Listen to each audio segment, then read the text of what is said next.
I have 5 sales appointments booked here in Century City. 2 confirmed last night. 1 just canceled after confirming. And I do have 1 person that is on their way. So I'm gonna swing for the fences here. I'm going for it. But I had another person just text me back, stop, do not disturb, after like she opted in for the whole thing. It's like the craziest thing. Anyways, and so just chasing folks in. You got to bang the phones, you got to set the appointment, then you got to confirm the appointment, then you've got to have the appointment, then you've got to close the appointment. You got to set, and then you got to confirm. And if you don't have somebody, either yourself doing that or your lights out on that, you're not gonna have your show percentage is gonna be substantially lower than if you actually have somebody in charge of doing that. Century City is going to prove a little bit more difficult because it's hard to get here parking wise, and it's kind of hard to find. So what I did this morning is I took advantage of this gal late canceling on me, and I was like, okay, how could I make the most of this? Well, parking's hard, so let me use the tools available. I'm going to create an iPhone video and edit it up real quick and use some of the tools that I've seen that are out there with like a voiceover of me just saying like, hey, I'm Cody, here's how you get to the thing, boom, take the ticket, do this, bring the ticket. And then we've got like nice little captions, me walking around the building, cool moments. I found an Allegiant member and she waved in the thing. And so it's kind of like lighthearted. So now we've got an asset for all future ones going forward of a video that's going to show you exactly how to get here with parking, add a little bit of personality, and who knows, that right there might actually increase. It's probably going to net increase our show percentage because people are going to know how to get here, and they're not going to be pissed off right when they come in. So to my 8:30 that late canceled on me out of nowhere and put me on do not disturb, thank you for the opportunity, because I probably wouldn't have that window of time to build this new parking asset. People don't answer calls from numbers they don't know, so we hit them with a double dial. Here we go. It's dial number 2. Come on, Shanta. Straight to voicemail. All right, so let me walk you through what the system looks like right now for setting appointments, confirming appointments, and closing appointments. This is Go High Level, the CRM. I'm here on Friday, so I can go in and I can see I had 1, 2, 3, 4, 5 appointments. The one in blue actually showed. The other ones either canceled or they unsubscribed, they didn't show up. Now, when you look at this right here, this is us tracking the setting of the appointment. So I can see that these are all the appointments that I had booked last night, and I went in and I made updates. So Carla, Britannia, and Heidi all confirmed last night, which you can see in this green dot right here, which is a drop down that we make. So I confirmed them last night, and then I can see if they showed up today or not. Then down here, you can see I'm tracking the total number of appointments, the total number confirmed, and we spit out a percentage right there. So that gives me an idea of when we're setting appointments, how well are we doing of actually getting these things confirmed. From there, we go over to the closer scorecard. So on the left-hand side, you've got booked, showed, 1%, showed, percentage 1, and then I've got the names of the close, I've got the dates at the top. So every single day, the closer will come in here. Like today, I had these 5 appointments. I had 1 that would showed. This automatically auto-populates 20%, so I know I had a 20% show rate, and unfortunately, I didn't close yet. And what we'll do is we'll just track that up every single day. The closer comes in, they update this stuff. This will spit out a weekly total here, and we'll be able to track what our conversion is on a daily basis, on a weekly basis. So this gives us a couple things. One, it gives accountability in terms of the person that's doing the closing and the setting to actually have to enter that information, and I can easily come in and visually look at it over the top. Well, that's one thing. Another thing is we start to be able to see what are our showed percentages and our closed percentages. So now we can actually calculate, hey, how many leads do we need to get to hit some of our goals here? And we can kind of reverse engineer some numbers and things like that if we're tracking it this way. Got to have a system for people setting appointments, confirming appointments, got to have accountability, got to have an easy leaderboard access way to see those things. And then the same thing for the people that are actually closing it. And then once you stretch this out over a handful of months, you can look back and you can actually see like, hey, here's the data on what I have from a holistic high level in this campaign. And you can make better decisions, and you're going to sleep better at night when you know that you have these accountability and tracking systems, because other people are going to come in and start doing the work, and they're going to know exactly what to do. And they're just going to be thinking like, how can I increase the things that I need to increase? And you're going to be able to incentivize and track if things are happening. So what is up? Austin, what up, man? We brought on an ad agency to help us with the 6-week free transformation programs because they had a fantastic guarantee in terms of the number of members and what they'll do in a month. So here I'm sitting with my contact at the agency going over some of the numbers of the campaign, trying to quality control and figure out how we can start really slam dunking some of these numbers because they've been good, but they haven't been as good as some of the other gyms they've got. Do you do the same kind of strategy that you do for us in terms of the 6-week challenges?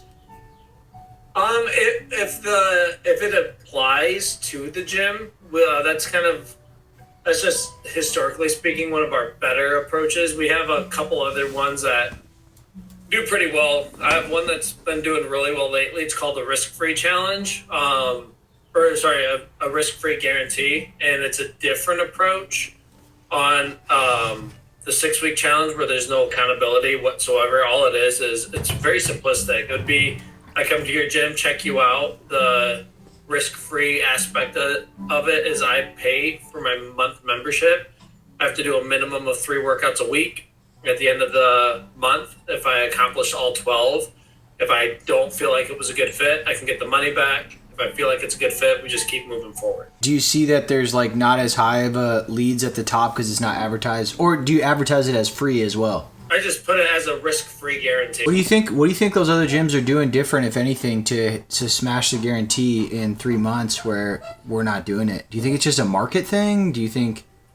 I think that there's a few factors to it that I've been like gathering, because like as I talked to you last week, you wanted to have some data of like what do the conversions rate look like, how much are people refunding. Yeah. As of right now, Domain has 0 refunds, and they've done 17 people on the $5.99. They've got them through at the $5.99. Yep. So they did the $5.99, 0 refunds. So $5.99 challenge. They finished the challenge, 100% converted. Mm-hmm. Wow. And talking to them, and then talking to like other gyms, like what, and I had a couple gyms that had a few refunds here and there, and it was all in their pitch of how they ran it, and what they did, and what I kind of said before is when it comes to the initial pitch, saying like, hey, at the end of the 6 weeks, as long as you follow the 5 simple things, if you look me dead in the eyes and you're able to say, I hate you, I don't see the value here, I happily refund the money. No questions asked outside of that. Maybe just a little bit of feedback to know what we could do better. If you love us, which we hope you do, then we can apply that towards your membership moving forward, and then we just keep moving keep moving that momentum in the right direction. I mean, I swear to God, that's exactly what we're saying. In the consultation part. Yeah, 100%. Well, I basically say, all right, like, here's how it works. Challenge is free, but there's an accountability fee. Here's the catch. If you do the things outlined in the challenge, and you do them for 6 weeks, at the end of that, you have the option. You have 2 options. 1, you could take us up on the refund if you didn't feel like you got the value, or 2, you can credit that forward towards a discounted membership. Full transparency, it's absolutely what we hope you do, because hey, you're gonna get amazing results by the end of this thing, and like, why would you want to stop, right? But we do advertise it as free, so that's how it works on the accountability fee and getting it free. Mm-hmm. Yeah, I think it's fine. Like literally, what you're saying is no different than, and I literally don't think a few different filler words would make or break a refund. I mean, if that's the case, then that's just a bizarre data analysis to acquire. But yeah, I don't think that's the case. That is a hurdle with your style of training, just because you have Orange Theories, Berries, F45, and one thing that they do that I would say is probably tainting your perspective of fitness is that they have these stupid heart rate monitors that if your heart's high, you get the most points. If you get the most points, you win the class of the day. Yeah. Bragging rights. I know. And then you get to everybody else. So then, to your point again, it's like, yeah, you're going to sweat. You're going to be like on the verge of passing out because you work so hard to achieve your first place, but you don't get anything for it other than like a bragging right for that day. Yeah. If we just started with what would be the easiest on the sales process, I would not have a bottleneck of class times where anybody could go to any time, right? And who knows the second order consequences of how many people we've kept by having our sort of delineation between the more advanced program and the less advanced program, and maybe that's a reason why our retention is lights out and our churn is really fucking low. But on the front of sales side and these more difficult conversation side, it definitely is trickier. This is your landing page. Oh, look at that, much sexier landing page than previously. Yeah. Yeah, we did I not tell you that? No. We I wonder if that. it's gonna work better. It should. Or if it's gonna work worse. Like this is the thing. Like I don't fucking like the other one was just like ugly ass before and after pictures, but if that's the shit that works, then that's the shit that works. Cool, dude. Thanks a lot for your help. Yeah, absolutely. Talk to you soon. Bye. Hello. Hi. Bella, you sound down. You alright? Yeah, I'm good. Just a little sniffly and tired. You a little pep in that step, Bella. Come on now. Come on now. I didn't drink a Celsius today. Come on. You didn't drink a Celsius today. You're usually like 4 deep by now. I know. I need to catch up. To get to both Scottsdale and to get to Honolulu, we need to crush these 3 locations we have right now, which segues us perfectly into our daily stand-up. What I did since the last meeting, we had the OKR meeting yesterday. What I did today, I drove up to Century City for meetings because fucking Go High Level didn't sync to Kumar's calendar, so even though he's out of office, we were still booking appointments. I had, but it was good. I needed that adversity to get up there. So I had 5 appointments. I had 3 confirmed. I had 1 showed. I did not close, but it was a good lead. She said she's a college student and her mom would be the one footing the bill, so she's going to call her mom and let me know by Monday if she's going to join. Mariana, 2 other updates on the leads I had yesterday. Tony Robinson, he said he was going to call by 8 a.m. to join. I called him at 9 a.m. because he didn't call us back. He said something happened with his schedule, but he'll let us know by 5 p.m. tonight. So I set another task to follow up with him at like 6 p.m. And then our other guy, Eric, he says he's going to let us know here by 4 p.m. tonight. I got a task to follow up at 5. And the blockers here are, I just got off the call with the ad agency. A couple interesting points. Most relevant or top of mind is the Go High Level calendar is not correctly syncing up. So Kumar's availability is showing, Tiffany's is not showing. Tried to troubleshoot why. And leads are also able to book on Monday, Tuesday, Wednesday of Kumar's shift, but he's not here. And Tiffany's not showing her availability. So what it should be is just showing Tiffany's availability on Mondays and Wednesdays, and that's it. And then we'd be okay, but it's not doing that. So I talked to him about that. That was one piece. And then the other piece was he got back to me with some data on the other gyms. He said one gym that's running the 6-week campaign, they had 120 sales in the first 2 months.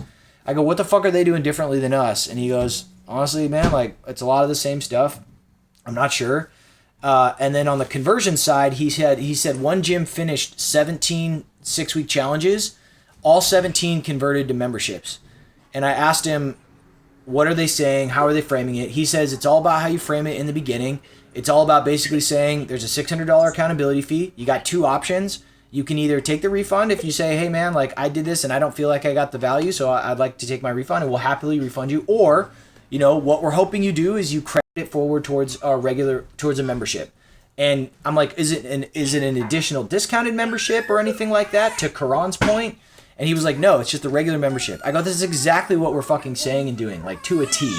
Maybe there's a different word here or there, but it's exactly what we're doing. And then I went through the close lost or the refund reasons on the exit interview just to give him some context, and not a whole lot of help there. So maybe LA's a different market, but we just got to find a way to win with what we got, because if these other people, they converted 100% of their training camps, so something is off with what we're doing, comparatively speaking. And then this is me sitting down for the Getting Things Done weekly review, a 2-hour time block where you get caught up on all the things throughout the week. So that black tray over there on the shelf, that is my in tray. What I'll do is I'll put things in there throughout the week if I can't get to them right then and there because I'm doing something else. And then eventually you have to process through those notes.